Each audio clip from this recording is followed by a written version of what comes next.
Welcome to special programme. తిరుపతిలో జరుగుతున్న police duty మీట్లో విద్యార్థులతో ఐపీఎస్ ఆఫీసర్లు అందరూ కూడా పరిచయ కార్యక్రమం జరుగుతుంది. దీని ముఖ్య ఉద్దేశం యువకులు అందరూ కూడా డిపార్ట్మెంట్లోకి రావాలి. వాళ్ళు పోలీస్ డిపార్ట్మెంటే కాకుండా వాళ్ళకు గోల్ ఉంటే ఆ గోల్ రీచ్ అవ్వడానికి ఎలాంటి కమిట్మెంట్తో పనిచేయాలి అనే సారాంశాన్ని అనే మెసేజ్ని యువతకు పంపడానికి ఏపీ పోలీస్ డీజీపీ గౌతమ్ సమ గారు కొత్త కాన్సెప్ట్ పెట్టారు. అంటే ఇది కేవలం పోలీసు స్కిల్స్ ఎక్స్చేంజ్ ఐడియాస్ కాకుండా స్టూడెంట్స్కి రావడం, వాళ్ళకి పోలీసులు రోల్ మోడల్గా చూపిస్తే సివిల్స్ చదవాలనుకుంటే కేవలం చిన్న గ్రామాల పుట్టిన వాళ్ళే లేదా పెద్ద కాన్వెంట్ చదివిన వాళ్ళే కాదు, ఎవరైనా సరే కమిట్మెంట్ ఉంటే ఆ గోల్ రీచ్ అవ్వచ్చు అన్న కేస్ స్టడీల కోసం ఇప్పుడు ఏపీలో ఉన్న కొత్త 2008-2017 బ్యాచ్ ఐపీఎస్ ఆఫీసర్ని పరిచయం చేశారు.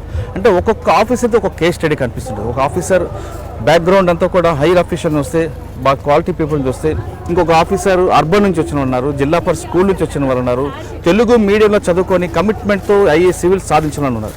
అంటే ఈ కేస్ స్టడీ నుంచి స్టూడెంట్స్ పరిచయం చేస్తే వాళ్ళు వీళ్ళని రోల్ మోడల్గా తీసుకొని వాళ్ళు కూడా తమ గోల్ రీచ్ అవ్వడానికి ఏ విధంగా అయితే ముందుకు వెళ్తారో అన్నది డీజీ గారి ఉద్దేశం. అందులో భాగంగా ఈరోజు జరిగిన కార్యక్రమంలో ఐపీఎస్ ఆఫీసర్ అందరూ కూడా స్టూడెంట్స్ ఇంటరాక్ట్ అయ్యారు. అందులో ఉన్న ఒక ఆఫీసర్ ఇప్పుడు మనతో ఉన్నారు. ఆమె ఈరోజు మన గెస్ట్. ఆమె పేరు గౌతమి ఐపీఎస్. ఆమె ప్రజెంట్ కర్నూలులో పనిచేస్తున్నారు. గౌతమి ఐపీఎస్ గారు పోలీస్ యూనిఫామ్ ఎందుకు వేసుకుంటున్నారు, ఆమె ఫ్యామిలీ బ్యాక్గ్రౌండ్ ఏంటి, ఇప్పుడు వస్తున్న నెక్స్ట్ జనరేషన్కి గౌతమి ఐపీఎస్ గారు ఎలాంటి మెసేజ్ ఇస్తారనే విషయాన్ని ఆమె తెలుసుకుందాం. మేడం నమస్తే అండి. నమస్తే అండి. గౌతమి ఐపీఎస్ గారు ఫ్యామిలీ బ్యాక్గ్రౌండ్ ఏంటి, గౌతమి ఐపీఎస్గా మారడానికి ముందు గౌతమిగా ఎలా ఉండేవారు, ఈ గౌతమి గారి కుటుంబ నేపథ్యం ఏంటి, సివిల్ సాధించాలనే కోరికకి మీకు ఎలాంటి ఫౌండేషన్ వచ్చింది, మీరు ఫస్ట్ నుంచి మీరు కాన్వెంట్ చదివారా, లేదు మీరు సివిల్స్ అనుకుంటే జనరల్గా అందరూ కూడా ఢిల్లీ వెళ్ళాలి లేదంటే హైదరాబాద్లో ఆర్టీసీ క్రాస్ రోడ్స్కి వెళ్ళాలి అన్న ఒక భావన ఉండేది, ఆ భావన నుంచి బయటకు వచ్చి వెళ్ళారా? మూడోది పోలీసుల ఉద్యోగం మహిళలు చేయలేరు, అది 24/7 జాబు, చాలా హడల్స్ ఉంటాయి, పురుషుల నుంచి వేధింపులు ఉంటాయి, రకరకాలు ఉంటాయి అనేది ఒక భ్రమ ఉంది. ఆ భ్రమను బ్రేక్ చేసి మీరు ఆల్రెడీ సాధించారు కాబట్టి ఇప్పుడు నెక్స్ట్ జనరేషన్కి మీరు ఏం చెప్పబోతున్నారు? చాలా క్వశ్చన్స్ అడిగారండి. I answer 1 by 1. నా పేరు గౌతమి. మాది పెద్దకన్నెల్లి గ్రామం, కాళహస్తి పక్కన ఉంటుంది, చిత్తూరు డిస్టిక్. మీరు వినే ఉంటారు. నేను జెడ్పీ హై స్కూల్లో 10th వరకు చదువుకున్నాను. దాని తర్వాత ఇంటర్మీడియట్ శ్రీ చైతన్య తిరుపతిలో చదువుకున్నాను. After that Venkateswara university college of ఇంజనీరింగ్లో ఈసీఈ చదివాను. ఫైనల్ ఇయర్లో ఉన్నప్పుడు I got placed in Cognizant technology solutions. So దాని తర్వాత చెన్నైలో జాబ్ చేయడానికి వెళ్ళాను. అలా జాబ్ చేస్తూ ఉన్నప్పుడు 2012లో I have given my first attempt. అప్పుడు నేను ఎగ్జామ్ క్లియర్ చేయలేదు. సో 2013లో నేను రాయలేదు. 2014లో ఎగ్జామ్ రాశాను. Then I got in to IPS. Prelims, mains, interview అంతా క్లియర్ అయ్యి I got in to service. And మీరు అడిగారు అంటే why I wanted to be in service. అసలు ఇలా ఒక సివిల్ సర్వీస్ ఉంటుంది అని నాకు పరిచయం చేసింది మా టీచర్ విజయశ్రీ మేడం అని ఉంటారు. సో ఆ మేడం వాళ్ళ ఇంటికి వెళ్ళి చదువుకునేదాన్ని సాయంత్రం పూట. సో మేడం చెప్పారు, ఇట్లా సివిల్ సర్వీసెస్ అనేది టఫెస్ట్ ఎగ్జామ్, దాంట్లో రాసి మంచి ర్యాంక్ సంపాదించుకుంటే మనం ప్రజలకు సర్వీస్ చేయొచ్చు, సర్వీస్ చేయడానికి అదొక మంచి వే అని చెప్పారు. సో అప్పటి నుంచే నా మదిలో రాయాలని ఉంది. బట్ దెన్ జాబ్ జాయిన్ అవ్వాల్సి వచ్చింది. బికాజ్ ఆఫ్టర్ ఇంజనీరింగ్ మా ఫ్యామిలీ పరిస్థితి తీసుకుంటే మా ఫాదర్ పోస్ట్ గ్రాడ్యుయేట్ చేశారు, బట్ ఫార్మింగ్ చేసేవాళ్ళు. దాని తర్వాత మా ఫాదర్కి కొంచెం ఇల్ హెల్త్ వల్ల బెడ్ రిడన్ అవ్వాల్సి వచ్చేది. మాది జాయింట్ ఫ్యామిలీ అవ్వడం వల్ల మా తాతయ్య అండ్ మా నానమ్మ ఇంకా మా బాబాయిలు, అత్త వీళ్ళందరూ కలిసి ఉండేవాళ్ళం మేము. సో వాళ్ళందరి సహకారంతో నేను మా చెల్లెలు కూడా బాగా చదువుకున్నాం. My sister also works at Canara bank. And మా మదర్ నేను ఇంజనీరింగ్ చదువుతున్నప్పుడు చనిపోయారు. బట్ స్టిల్ మా ఫ్యామిలీ చాలా సపోర్టివ్. మా అత్త especially has been great support. మా అత్తే కాకుండా మా బాబాయిలు, మా నానమ్మ వాళ్ళంతా మంచి సపోర్ట్గా ఉండేవాళ్ళు. మా mother was very forward women in a way. అమ్మాయిలంటే మంచిగా చదువుకోవాలని ఎప్పుడూ చెప్తుండేవాళ్ళు. So my mother was inspiration for myself and my sister. అంటే మేము చక్కగా చదువుకోవాలని చాలా ఆరాటపడేవాళ్ళు. సో అది we actually thankful that we have such a nice family. Though మా మదర్ లేకపోయినా కూడా వీఆర్ గుడ్. అంటే మీ అమ్మగారు మీకు ఆడపిల్లలు చదువుకోవాలి అని మీకు మంచి మా మదర్ ఎప్పుడైనా పోలీస్ అవ్వాలని ఎప్పుడు కోరుకున్నారా? పోలీస్ అవ్వాలి అని కోరుకోలేదు. బట్ యాజ్ ఎ సెడ్ నేను సివిల్ సర్వీస్ ఎగ్జామ్ రాసినప్పుడు I was open any service అన్నట్లు ఉన్నాను. మీకు తెలిసిందే మనకు సివిల్ సర్వీస్ యూపీఎస్సీ ఎగ్జామ్ అంటే IAS, IPS, foreign service, IRS, IT, customs వీటితో పాటు చాలా సర్వీసెస్ ఉంటాయి. సో దానిలో భాగంగా సర్వీస్ రావాలి అనుకున్నాను. సో నౌ దట్ ఐపీఎస్లో సెలెక్ట్ అయ్యాను. ఒకసారి యూనిఫామ్ వేసుకున్న తర్వాత మళ్ళీ then that has become an addiction. Okay, అంటే మీరు చాలా గ్రామీణ ప్రాంతం నుంచి వచ్చారు. నాన్నగారు వ్యవసాయదారు కుటుంబం, మీ అమ్మగారు మాత్రం చదువుకోమని చెప్పారు, నాన్నగారు కూడా ఎడ్యుకేటెడ్. కానీ మీ కల్చర్ నుంచి సాఫ్ట్వేర్కి వెళ్ళిపోయారు. పోలీస్ అవ్వాలంటే ఆడపిల్ల ఈ ఫ్యామిలీ నుంచి పోలీస్ అవ్వడం ఏంటంటే ఎవరైనా మీకు డిసప్పాయింట్ చేశారా? డెఫినెట్లీ లేదండి. నేను ఇంతకుముందు చెప్తున్నట్లు మా నాన్న పోస్ట్ గ్రాడ్యుయేట్. సో మా తాతయ్య గారు మండల్ సర్వేయర్గా పనిచేసేవాళ్ళు. సో చదువుకున్న ఇంపార్టెన్స్ అనేది అందరికీ తెలుసు, దాంట్లో ఇంకా వివేదించాల్సింది ఏం లేదు. కాకపోతే దేర్ వాజ్ లిటిల్ పించ్ అనమాట. అంటే not in to service, police service అని కాదు, నేను సాఫ్ట్వేర్లో ఉద్యోగం చేస్తున్నప్పుడు మంచిగా శాలరీ వచ్చేది, బాగుండేది అనమాట. అప్పుడు నేను సివిల్ సర్వీసెస్కి ప్రిపేర్ అయ్యేదాన్ని అండ్ దెన్ చదువుకునేదాన్ని. So that has become so much on me. అంటే టైం మేనేజ్మెంట్ అవన్నీ కూడా చాలా స్ట్రెస్ఫుల్గా ఉండేది. ఇంత పీస్ఫుల్గా ప్రశాంతంగా ఉన్న గౌతమ్ గారికి ఒకసారి మీరు ఐపీఎస్కి వెళ్ళాలనుకున్నప్పుడు ఇంట్లో వాళ్ళు అబ్జెక్షన్ చేయలేదు, ఎందుకమ్మా ఆడపిల్లవి పోలీసులు వెళ్ళాలి అనేది? అదేం లేదండి, అట్లాంటిది ఏం లేదు. అంటే మీ ఫాదర్ కానీ మీ తాతగారు కానీ సివిల్లో వాళ్ళు కూడా పబ్లిక్ సర్వెంట్ అవ్వచ్చు, కానీ వాళ్ళు గవర్నమెంట్ సర్వీస్లో పీస్ఫుల్ జాబ్ వాళ్ళది, మీది కంప్లీట్గా ఎగ్నిస్ట్ జాబ్ 24/7. అలా ఏం లేదు. అంటే డిసప్పాయింట్ చేయడం కానీ ఏం చేశారా? ఓకే, మేడం మీరు ట్రైనింగ్ అయిన తర్వాత మీరు యూనిఫామ్లో చూడగానే మీ నాన్నగారు వాళ్ళందరూ ఏ విధంగా ఫీల్ అయ్యారు? They felt really happy. తర్వాత మీరు ఐపీఎస్ సాధించిన తర్వాత మీరు పుట్టిన గడ్డ దగ్గర మీదకి మీరు చదువుకున్న కాలేజ్ వాళ్ళు, మీకు చదువుకున్న మీ దగ్గర జూనియర్స్, మీ లెక్చరర్స్ వాళ్ళందరి సమక్షంలో ఈ కార్యక్రమం జరుగుతున్నప్పుడు మీకు ఫీలింగ్స్ ఏంటి? ఇట్స్ రియల్లీ నైస్ అండి. ఇప్పుడు ఏ పోలీస్ డ్యూటీ మీట్ తిరుపతిలో జరగడం అనేది ఇట్ ఈస్ నాట్ జస్ట్ అంటే మిగతా వాళ్ళందరికీ ఎక్కడ పెట్టినా ఓకే అనిపిస్తుంది, నాకు తిరుపతిలో పెట్టడం అనేది ఇట్ ఈస్ రియల్లీ స్పెషల్. నేను ఇక్కడే ఇంటర్ చదువుకున్నాను, at the same time engineering చేశాను. ఇంజనీరింగ్ చదువుతున్నప్పుడు ఈ ఏరియాస్ అంతా కూడా మేము బాగా తిరిగే వాళ్ళం. So it has given me that nostalgia. It's really special to me. Okay, మీరు సివిల్స్ ఐపీఎస్ సెలెక్ట్ అయిన తర్వాత ఎన్పీఏ ట్రైనింగ్ ఫస్ట్ ఎక్కడ మీరు ట్రైనింగ్? నేను కడప డిస్టిక్లో ఏఎస్పీ ట్రైనింగ్గా చేశానండి. దాని తర్వాత I was posted as assault commander Greyhounds, అక్కడ ఒక 7 months పనిచేశాను. After that I was posted as ASP Bobbili, Vizianagaram district.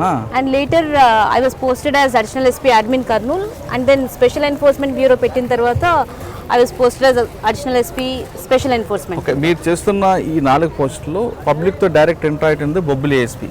Yes, మిగతావన్నీ కూడా మీకు సూపర్వైజింగ్ ఆఫీసర్స్ పోస్టులు. పబ్లిక్లో మీ ఇద్దరికి ఎలాంటి కంప్లైంట్ వచ్చేవి? వాళ్ళ నేచర్ బొబ్బిలితో పాటు బొబ్బిలి, బల్జిపేట ఆ ప్రాంతంలో క్రైమ్ ఏ టైప్ ఆఫ్ క్రైమ్ కనిపిస్తుంటుంది? మీకు ఏరియా కూడా ఐడియా ఉన్నట్లుంది, బలిజిపేట అని చెప్తున్నారు బొబ్బిలి ఉన్నప్పుడు. ఎస్, అక్కడ మీరు చూసుకుంటే కొంచెం ప్రజలు చాలా నెమ్మదిగా ఉంటారు, చాలా మంచి వాళ్ళు. అక్కడ వచ్చే క్రైమ్స్ కూడా చాలా సెన్సిటివ్ క్రైమ్స్, అంటే క్రైమ్ అగైనెస్ట్ ఉమెన్ ఎక్కువ ఉంటుంది. చిన్న 324 అంటే కొట్టుకోవడం అంతవరకు వచ్చేవన్నమాట.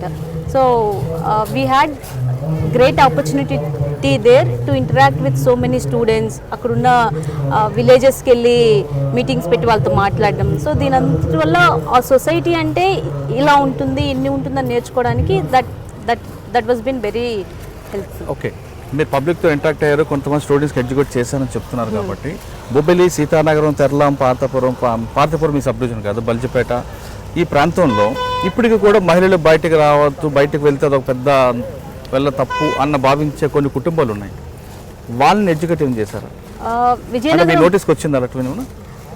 బయటికి వెళ్ళొద్దని చెప్పేది, బయటికి వెళ్ళడం అని కాకుండా అమ్మాయి అంటే ఇంటికే పరిమితం, వ్యవసాయం, వంట చేయాలి, పెళ్లి చేసుకోవాలి అనే ఫీలింగ్స్ తప్ప ఉద్యోగం చేయాలి, చదువుకోవాలి, కేవలం 10th క్లాస్ చదవడం గొప్ప విషయం అని భావించే కుటుంబాలు ఆ బొబ్బిలి, పారాది, అటు తెరలాం వైపు కొన్ని కుటుంబాలు కనిపిస్తుంటాయి ఆమ్లెట్స్ టైప్లో. ఓకే, అక్కడే కాదండి, అట్లాంటి ఫ్యామిలీస్ ఇంకా మన దేశంలో ఇంకా చాలా ప్లేసెస్లో కూడా ఉంటాయి. Now that I have worked in Bobbili, మీరు అడిగారు మేము ఏదైనా ప్రోగ్రామ్స్ చేసామా అని. విజయనగరం ఎస్పీ గారు, రాజ్కుమారి గారు అండ్ నేను అక్కడ ఏఎస్పీ బొబ్బిలిగా ఉన్నప్పుడు we worked out a program that is called workshop on women safety. ఆ వర్క్షాప్ ఆన్ ఉమెన్ సేఫ్టీ ప్రోగ్రాంలో we inculcated all the material that is required for awareness. అంటే మీరు చెప్తున్నారు కదా అమ్మాయిలు అంటే బయట వచ్చి చదువుకోవాలి చక్కగా, ఇంకా ఆపరేషన్కి గురి కాకూడదు.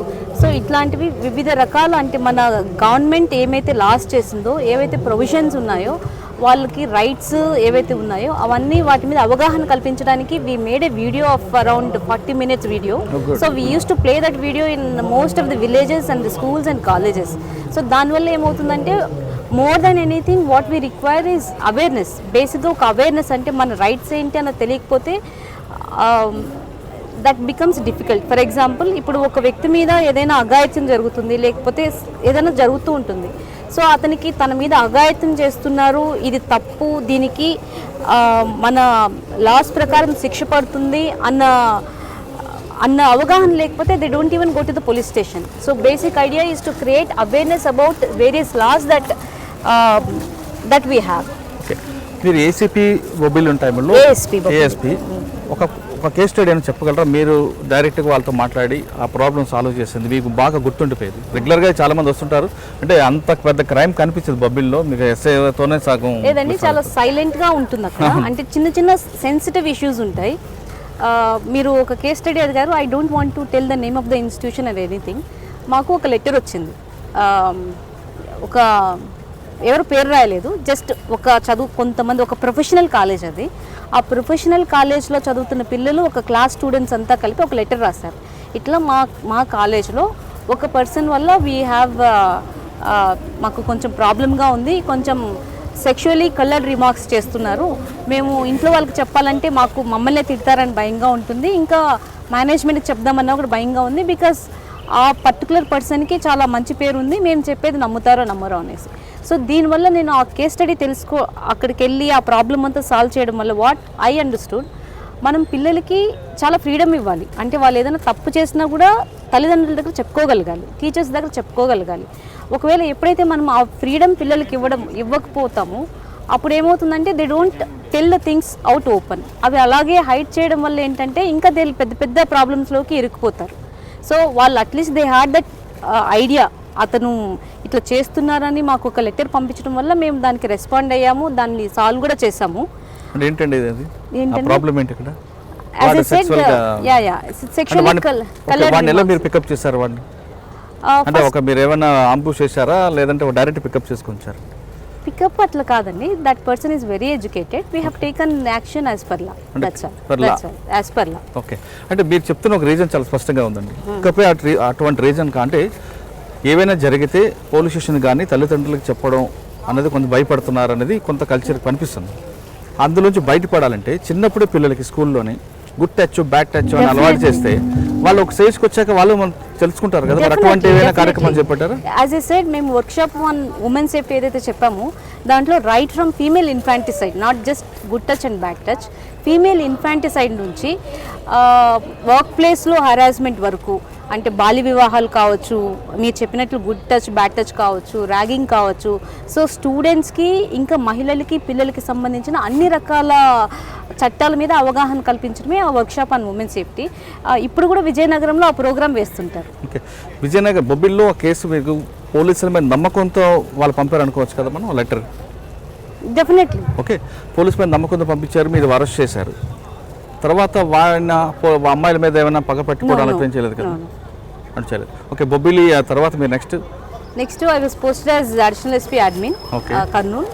2 months ఉన్నాను. ఆ టైం అడ్మిన్ అంటే పరిపాలన విశేషాలు తీసుకోవడం.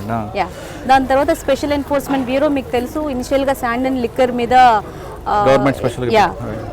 Illegal and illicit liquor and sand మీద పనిచేయడానికి మమ్మల్ని నియమించింది. నేను కర్నూలులో పనిచేశాను. దాని తర్వాత now they have added khaini, gutka, matka.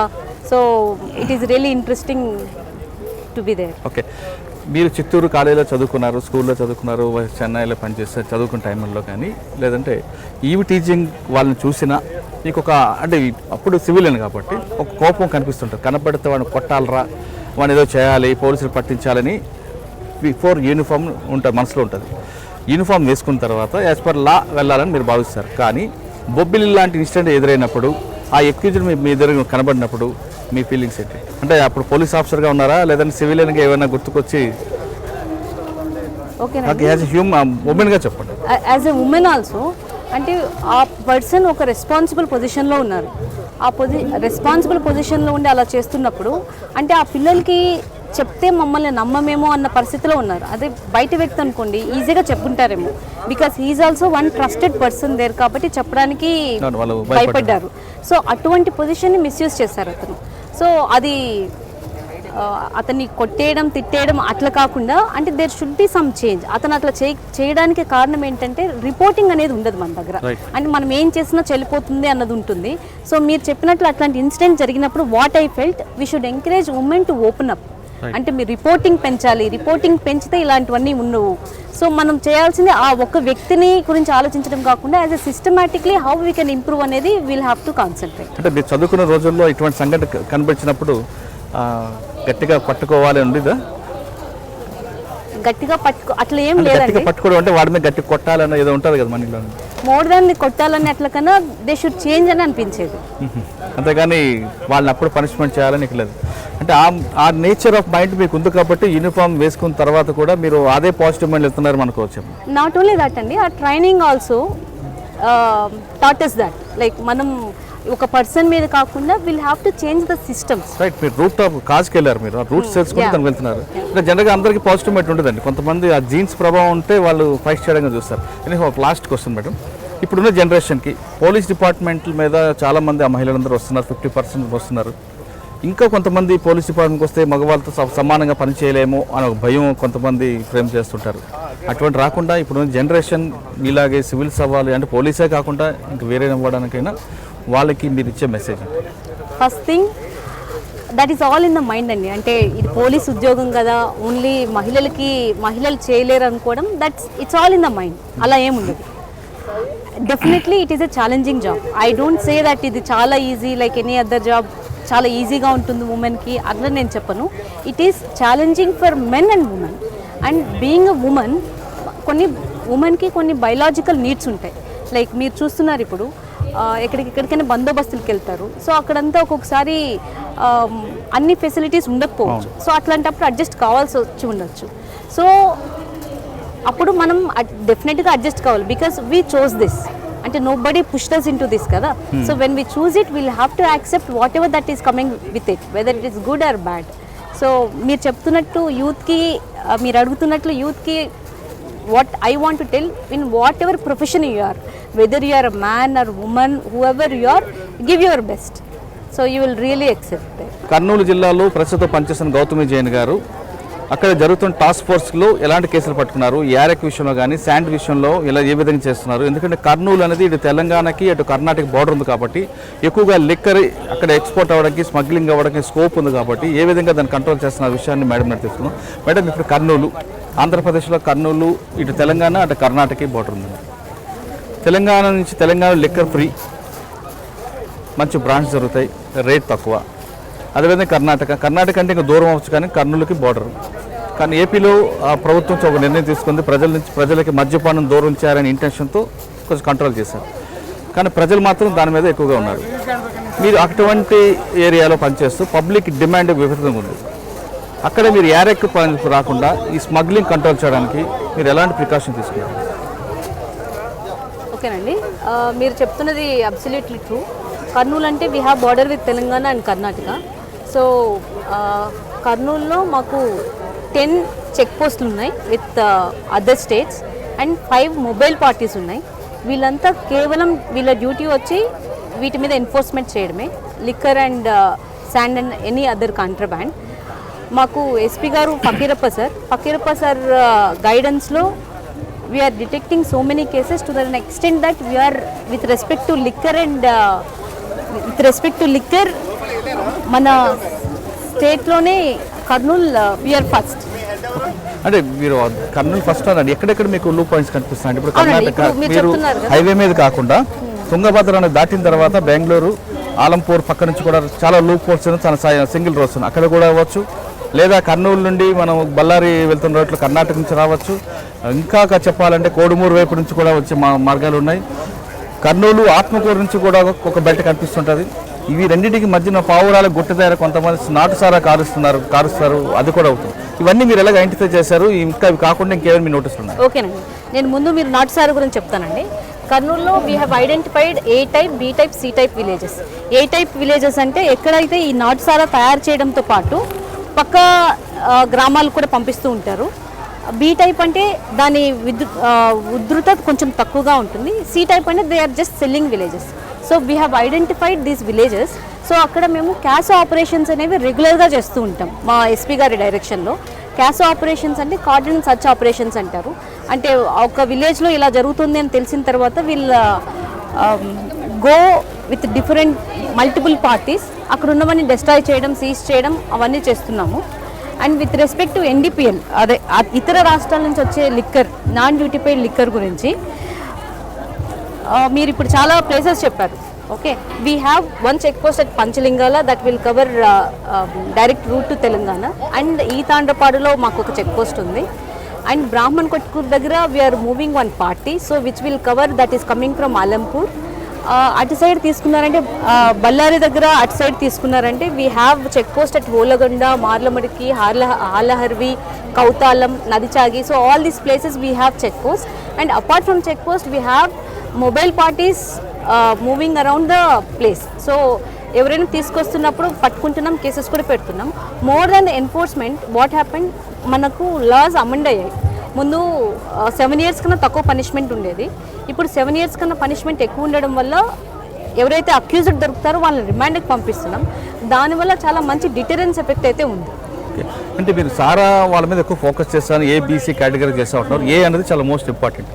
వాళ్ళు సారా కాల్చకుండా, సారా తయారు చేయకుండా వాళ్ళకి రిఫార్మ్స్ చేస్తున్నారు ఆలోచన. We're working with other departments also. అంటే we started up with Parivartana program. మాకు డీజీపీ గారి నుంచి ఇంకా మా కమిషనర్ గారు వినీత్ బ్రిస్టాల్ సార్, డైరెక్టర్ గారు పిహెచ్ రామకృష్ణ సార్, వీళ్ళందరూ మమ్మల్ని మోటివేట్ చేస్తుంటారు. మీరు జస్ట్ వెళ్ళి ఎన్ఫోర్స్ చేస్తున్నారు, పగలు కొడుతున్నారు, డిస్ట్రాయ్ చేస్తున్నారు, వచ్చి వాళ్ళని జైలుకి పంపిస్తున్నారు. మళ్ళీ వాళ్ళకి సమ్ ఆఫ్ దెమ్ అదే వాళ్ళ ప్రొఫెషన్ అయిపోతుంది. సో వాళ్ళని నార్మల్ అదర్ లైవ్లీహుడ్స్ని చూపించాలనేసి ఒక పరివర్తన ప్రోగ్రామ్ అనేది పెట్టారు. So we're we started up with that, conducting meetings with the villages and also with the other officials also. So వాళ్ళ సహకారంతో తీసుకొని we're trying to help them out. Okay, ఇంకొక సారాతో పాటు ఇసుక ర్యాంపులు మీకు చాలా విపరీతంగా ఉంటాయి. తుంగభద్రతో పాటు అవుకు వైపు కూడా కనిపిస్తుంటాయి. వాటిని కంట్రోల్ చేయడానికి మీరు రెవెన్యూ డిపార్ట్మెంట్ సహకారంతో ఏం చేస్తారు? అవునండి, ఇప్పుడు నేను ఇంతకుముందు ఏవైతే చెప్పానో those check post were sand check post earlier. Now ఇప్పుడు శాండ్ అండ్ లిక్కర్కి చేస్తున్నాం. సో ఇప్పుడు చెప్పిన 10 చెక్ పోస్టులు, ఇంకా 5 మొబైల్స్, మాకున్న 87 police stations, apart from that మాకున్న 14 సబ్ స్టేషన్స్, ఇవన్నీ కూడా we're working on curbing all these illegal activities. Okay, కానీ ఇంకొక లూప్ హోల్ కనిపిస్తుంటుందండి. సారా లిక్కర్ వెళ్ళడానికి ఐజా అనే ఊరు ఉంది, ఐజా మండలం, 30 kilometers from the Telangana border. అక్కడి నుండి తుంగభద్ర మీదుగా మాధవరం అని తుంగభద్ర అవతల ఒక విలేజ్ ఉంటుంది. ఆ విలేజ్కి తెప్పల్లోనో లేదా బోట్లోనో వస్తున్నాయి. మరి వాటిని మీరు ఓకే, మనకి తెలంగాణతో ఉన్న బార్డర్ ఆల్మోస్ట్ మొత్తం వీ హ్యావ్ రివర్ బార్డర్. అదే కర్ణాటకతో we have river border and road border. ఇప్పుడు వర్షాలు ఎక్కువ అవడం వల్ల మనకి తెప్పలతో రావడం తగ్గింది, బట్ అంతకుముందు ఇంకా ఎక్కువ వచ్చేది. For that what we are doing, we are collecting information collect చేసి we are sending surprise parties to that place. So our seizures include them as well. ఏపీలో హైకోర్టు స్పష్టమైన ఆర్డర్ ఇచ్చిందండి. పక్క రాష్ట్రాల నుంచి 3 బాటిల్ తెచ్చుకోవచ్చు అని ఆర్డర్ ఇచ్చింది. అది నిజమంటారా? లేదంటే లేదు, ఎవరు ఏ సింగిల్ బాటిల్ కూడా తీసుకురాకూడదు? దాని తర్వాత ఇంకొక జియో రిలీజ్ అయిందండి, which it says that even 1 bottle of NDPL is also an offence. దాని తర్వాత కూడా ఒక జియో రిలీజ్ అయింది. మీరు చెప్పిన ఆర్డర్ వచ్చింది నిజం, దట్స్ ట్రూ. అది ఆ ఆర్డర్ వచ్చి 411 జియోని బేస్ చేసుకుని వచ్చింది. మళ్ళీ రీసెంట్ జియో తర్వాత 1 bottle is also an offence. Okay, ఫైనల్గా చెప్పండి ఇంకొక క్వశ్చన్. అంటే కర్నూలు జిల్లాలో ఇకపై అక్రమాలు జరగకుండా మీరు, మీ ఎస్పీ గారు ఏం చేయబోతున్నారు? We are continue to do what we are doing now. Okay. Yeah. Thank you. Yeah. Thank you. మీరు ఏ ప్రొఫెషన్ ఎంచుకుంటే దానికి ఒక ప్యాషన్గా, కమిట్మెంట్గా తీసుకుంటే ఖచ్చితంగా సక్సెస్ అవుతారంటున్నారు గౌతమి ఐపీఎస్ గారు. కెమెరామెన్ బ్రహ్మంతో, రంజిత్తో, Muralidhar, iDream Tirupati. I am Gauthami Sali. I belong to 2015 batch IPS. Presently I am posted as Additional SP Special Enforcement Bureau Karnool. For more videos, please subscribe to iDream. Hello, this is Renu Desai. Please subscribe to iDream. Subscribe iDream. Please subscribe iDream. Please subscribe to iDream. For more videos, subscribe iDream. Hi, this is Revati Chaudhary. For more videos, please subscribe iDream. For more videos, please subscribe iDream. మీరందరూ కూడా iDream ఛానల్ని subscribe చేయాలని కోరుకుంటున్నాను. I'm Sucharita, Home Minister of Andhra Pradesh. For more videos, subscribe iDreams.